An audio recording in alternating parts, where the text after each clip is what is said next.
What if your brain forced you to wash your hands until they bled? What if you couldn't feel alive unless all eyes were on you? What if small talk felt like a life or death test? Or your need for perfection turned life into a prison? These aren't habits.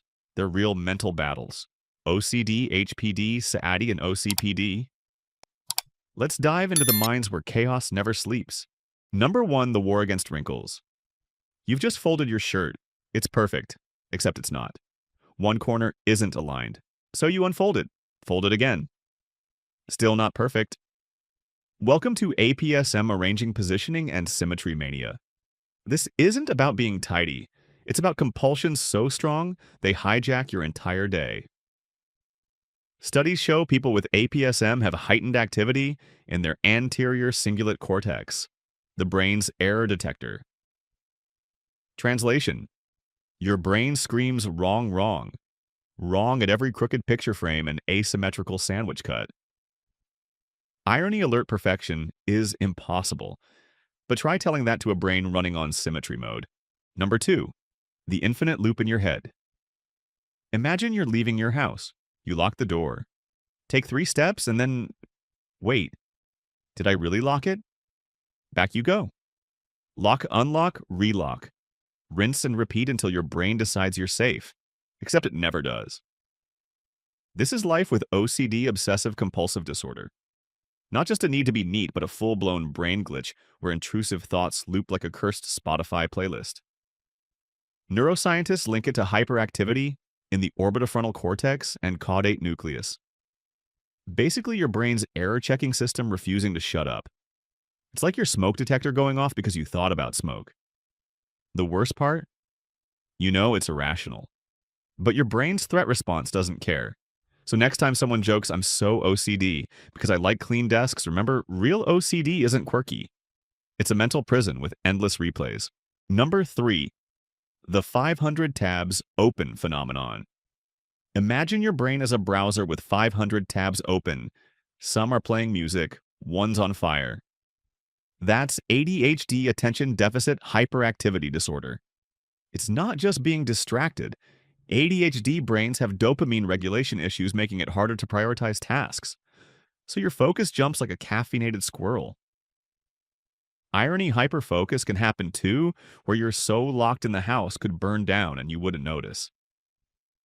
ADHD isn't laziness. It's a brain wired for survival in a chaotic world, but really bad at emails. Number 4, the tower of pizza boxes. You know that drawer full of random cables just in case? Now imagine your entire house is like that. This is hoarding disorder.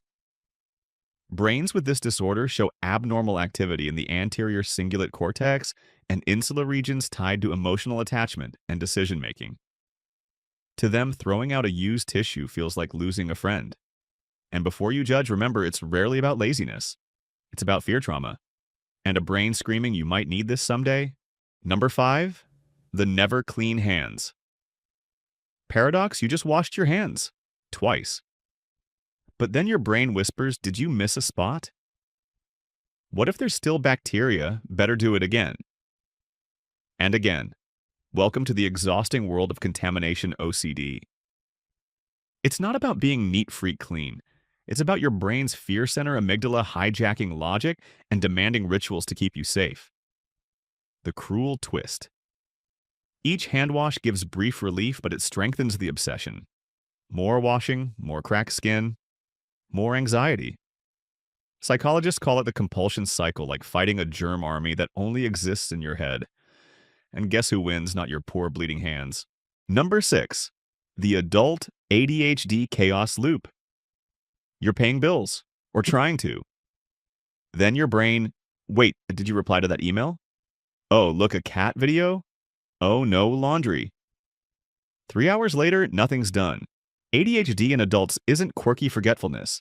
It's executive dysfunction. Your brain's prefrontal cortex struggling to plan, prioritize, and stay on task. The scary part. Untreated ADHD increases risks of accidents, addictions, even financial disasters. It's like driving with no brakes, while juggling flaming swords. I know, you can't just focus harder. That's like telling a broken radio to play static less loudly. Number 7. OCPD, obsessive compulsive personality disorder. Imagine you're trying to write a simple to-do list. Easy, right? But not for someone with OCPD. Their list isn't just a list, it's a 47-page manifesto. Tasks are categorized, subcategorized, color-coded, and time-stamped down to the minute. Now here's the kicker: they never actually do anything on the list. Why? Because the list itself wasn't perfect enough to act on. This is obsessive compulsive personality disorder, not to be confused with OCD. In OCD, people are tortured by their intrusive thoughts and rituals. In OCPD, the person thinks their perfectionism is just high standards. But to everyone else, it's like living with a sentient Excel spreadsheet wearing human skin. Psychologists describe OCPD as egosyntonic, meaning the sufferer doesn't see their behavior as a problem. Their obsession with order control and rules feels right to them. So while they're alphabetizing their canned goods by brand and expiry date, they think they're being responsible. But there's a dark side: relationships. Living with someone like this means constant correction. That's not where the spoon goes. You loaded the dishwasher wrong. You folded the towels the chaotic way. The partner either adapts or escapes. And here's the irony: their quest for efficiency backfires. Projects stall because nothing meets their impossible standards. Delegation: forget it. No one can do it right except them. End result: missed deadlines, burnout, and a life so rigid it snaps at the first hint of chaos. So yeah, OCPD isn't just being organized. It's perfection as a prison, and the warden is your own brain. Number 8. Body dysmorphic disorder. BDD. Have you ever stood in front of a mirror staring at your face and thinking, oh my God, why is my nose so huge? Why does my skin look like a disaster? Now imagine that feeling, but it lasts for hours. Every single day, until you're too terrified to even leave the house. Welcome to the world of body dysmorphic disorder, a mental prison where your own reflection becomes your worst enemy.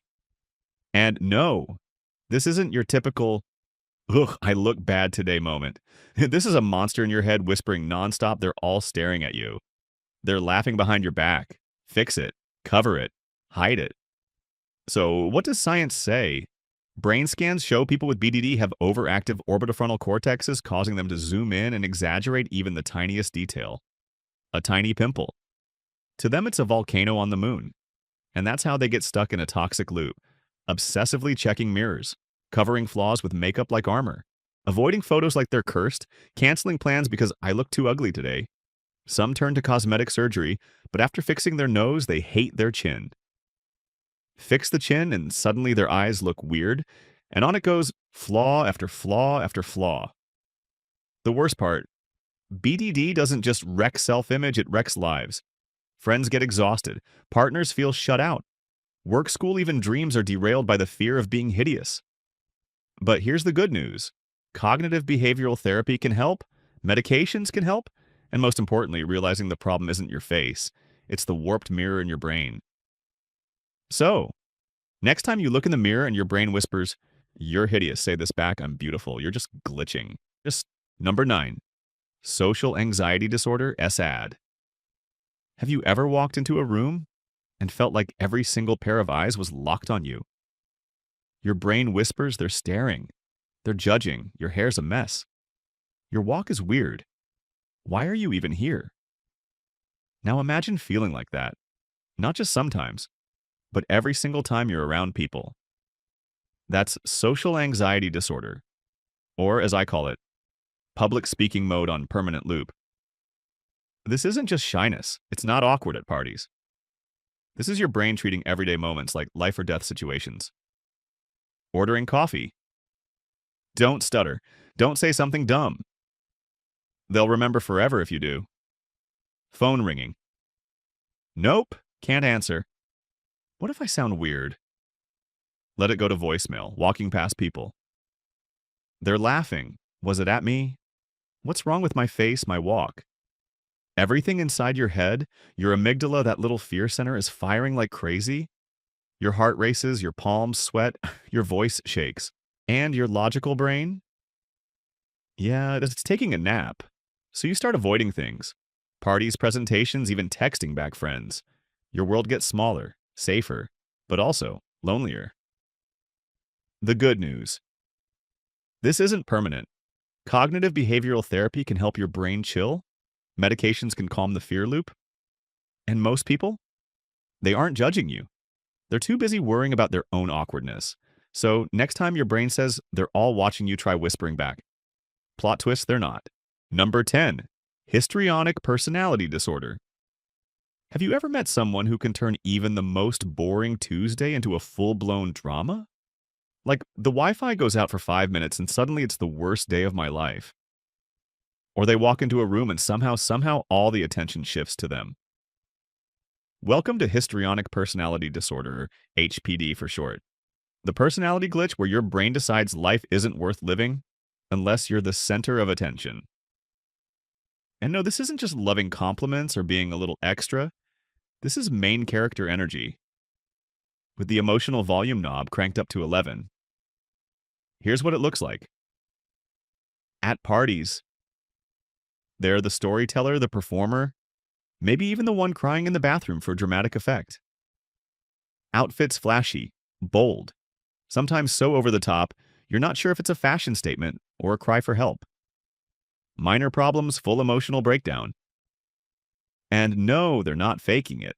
Those feelings are real, just amplified. So what's going on in their brain? Psychologists point to a hyperactive limbic system that's your emotion center, and a prefrontal cortex that's kind of asleep at the wheel. Result emotions come out raw, unfiltered, and way too intense for most situations. Relationships. Let's just say they're complicated. People with HPD crave deep connections, but often end up with relationships that are shallow or chaotic. Why? Because behind all that confidence is a fear whispering. If they're not paying attention, do I even exist? The good news, therapy helps. It teaches how to manage emotions and build healthier connections. And honestly, people with HPD have charisma to spare. When they channel it right, they light up rooms for all the right reasons. So yeah, your brain's wild, but it doesn't have to run the show. Hit subscribe and let's keep exploring the weird side of the human mind.